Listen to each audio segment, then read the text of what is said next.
What's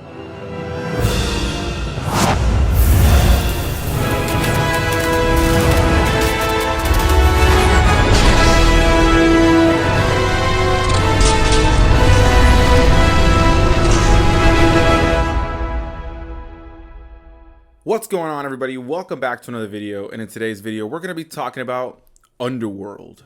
So a few months back, I actually reviewed the film Underworld Rise of the Lycans, the prequel film starring Michael Sheen as the main character Lucien, who is the villain in this film. And so yeah, I decided to go about it chronologically, and I'm really glad I did because that movie flows into this movie very, very well, and I feel like they play off of each other very, very well. So if you've never seen the prequel before, even though it does have its issues, yeah, it's a film that I think really ties into this one really, really well. Well, in that video, I was very happy to be joined by Dave from Interpreting the Stars, a great friend of mine here on the channel that has tons and tons of great content over on his channel where he talks about movies, TV, and does all kinds of fun things. He's got short films over there. The dude's incredibly talented, and we're actually working on a big project together right now. But the project we're also working on is this Underworld series. So a big thanks to him for joining me for these movies, and we're going to be hearing from him in just a little bit. But for now, let's get into my initial thoughts on Underworld. Now, before I also do that, I also want to say that Dave wasn't a huge fan of Rise of the Lycans, understandably so. You know, even though I have a special place in my heart for that film because I grew up with it and I kind of just love the universe of Underworld.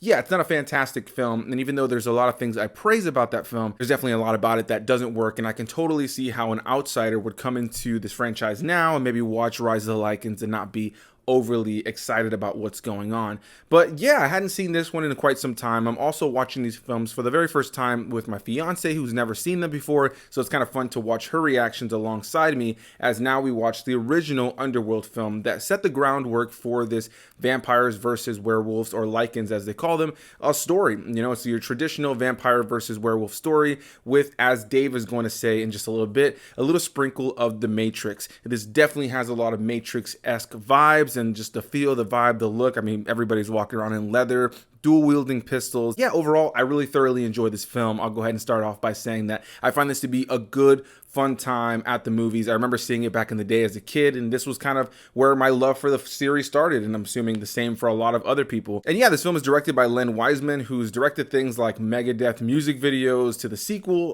Underworld Evolution, as well as films like Live Free and Die Hard, and is now doing a lot more TV directing. But yeah, overall, I think that he directed this film really well. It does set up the world very, very well. However, one thing I noticed this time around rewatching it that I never really thought of before is the fact that the prequel really works and elevates the story being told here. And my fiance said it as we were watching it. She goes, I'm so glad we watched the prequel before watching this because it really fleshes out the story, specifically between Bill Nighy's character, Victor, and Lucien, the character played by Michael Sheen, who are the main adversaries going back and forth in the prequel. And I think that it really sets up where this war kind of began between the two species. Now, there are things about this film that can feel a little bit hollow in terms of the story. There's elements that you kind of feel you wish were elaborated upon a little bit more, and there is that element of like, it's vampires versus werewolves. Buy into it and join us for the ride. Now, that's not to say that they don't tell a cool and cohesive story while watching it,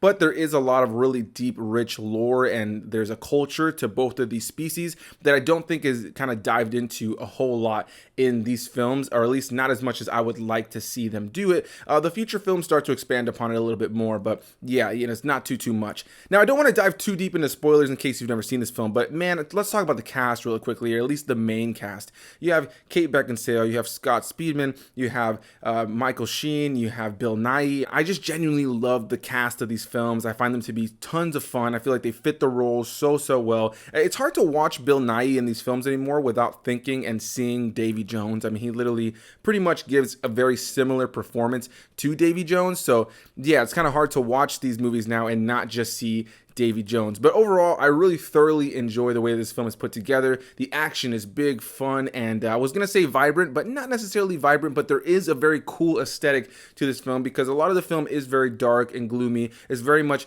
leaning into the different kinds of vampire films we were getting at this time, even something like Blade, Queen of the Damned. There's a lot of films of this era that had this very gothic, very blue tone, gray kind of feel and look to the film, and I really like the way that the films look. I feel like it gives it its own identity, and I really enjoy this era of vampire movies. There was just something about it that was like the perfect amount of cheese with really cool and edgy. It doesn't always hold up, but there's something about it that I just genuinely enjoy. Now, before I continue and wrap up my thoughts on this movie, let's go ahead and hear what Dave from Interpreting the Stars had to say about this.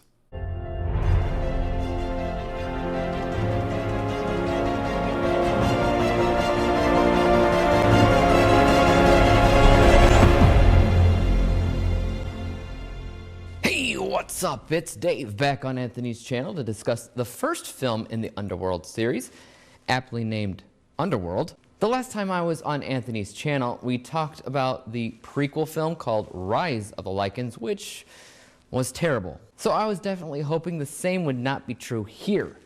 Time to find out though, and let's get cracking.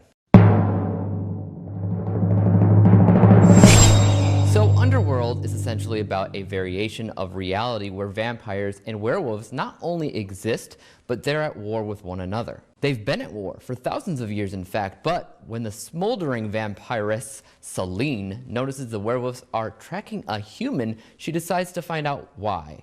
Turns out the werewolves are attempting to create an abomination, a crossbreed between vampires and werewolves that could mean the end of both. So first of all, I have to give a huge shout out and thanks to Anthony for having me on your channel again. I haven't actually watched any movie in the last 2 weeks because I was busy writing my own. More on that at a later date. But it's good to be back at the saddle, so yeah, I would say automatically that this film is a giant leap forward and miles better than that of the prequel film, which came out years later. Though what's interesting to note is that I can clearly see the prequel serves as a pretty nice companion to the story scene here. In fact, I can see the entire franchise of Underworld starting at Rise of the Lycans and ending here. And I'd be happy, since this film seems to finish out those storylines and those characters in a nice, finalizing manner. Truly though, I feel like what really makes this film shine is Kate Beckinsale as Selene, which I did figure, but also Scott Speesman. Now, I had just seen him in the latest season of You over on Netflix, and I've been watching some of his other projects here and there, as he's a talented guy, though he's often seen in the background, and never really so much at the forefront as I feel like he should be. I do like his character in this, though, even if it is a little bit too Neo-y. This entire film definitely feels like The Matrix, or at least a product of its time. While I was watching, I guessed out of the blue that it was released in 2003. Not in the early 2000s, not in 2002 or 2004, 2003. And it was something about it that just screamed that specific time frame. But really, it does scream The Matrix. I could put together a montage video comparing the events of this movie to The Matrix, and I swear there's a lot of shots that mimic and downright mirror each other. Even some of the choreography from the people, and obviously the skin-tight leather that everybody wears. Also the world that only those type of people are aware of, while everybody else is asleep or blind, so to say. Right down to some of the background sound effects. I feel like they come straight out of The Matrix. As for Scott Speesman, you know, he plays the audience member, asking all the questions, just like Neo would be in the first film. He has a mysterious role that we're unsure as to the extent of it until the end of the movie, just like The Matrix. There's definitely a lot of The Matrix in this movie, and maybe that's why I like it that much more than the prequel, because I love The Matrix. But I mean, I'd be lying if I said the story wasn't convoluted or confusing. Just like the prequel, I felt like I was thrown into a world that is already rich in lore and exposition that I was not fully comprehending. And again, I felt as if the purpose of everything was rather shallow. I get that everybody is at war with one another, and I get the general gist of why, but it's kind of a very Romeo and Juliet type of argument. You're just kind of supposed to accept it because, hey, you know, vampires and werewolves and lots of fun action, yay. Well, I didn't automatically accept that. I wanted more. I wanted a deeper value system as to why they continued to fight, and I didn't really get that. Though what I did get was a lot of pretty interesting uses of practical effects and makeup when Bill Nye is woken up for the first time from his elderly slumber. His slow progression from this like mummified variation of remains to his normal self. Now that was pretty cool. It reminded me a bit of the first Hellraiser film, and there was a lot of great practical effects going on there. Also, the werewolves. Even though they never looked incredible, I'd argue to say that they definitely did look better than what they look like in the prequel. Overall, I would still say that I don't love the series yet. I may never love it, but I definitely appreciated it a lot more here, and overall I was engaged with this one. I didn't think I would be, but you know, I liked the characters a bit more, and the comparisons I found to The Matrix, that was pretty cool. Now looking at my final score and starting off with my unbiased technical vantage point, I enjoyed the use of practical effects, costume, makeup, editing, some of the cinematography, which really honed in on the 2003 scene. It definitely has its own flair and its own soul, which you want any film to have. So this score is 76%. As for how I personally felt about it, or my bias score, that's pretty similar.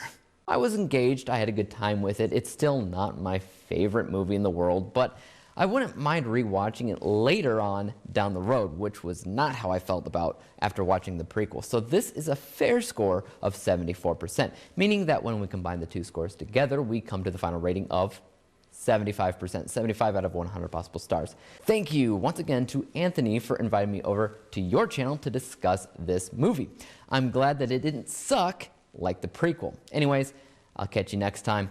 I'll stop hogging all your time, man, and until I see you the next time, peace out.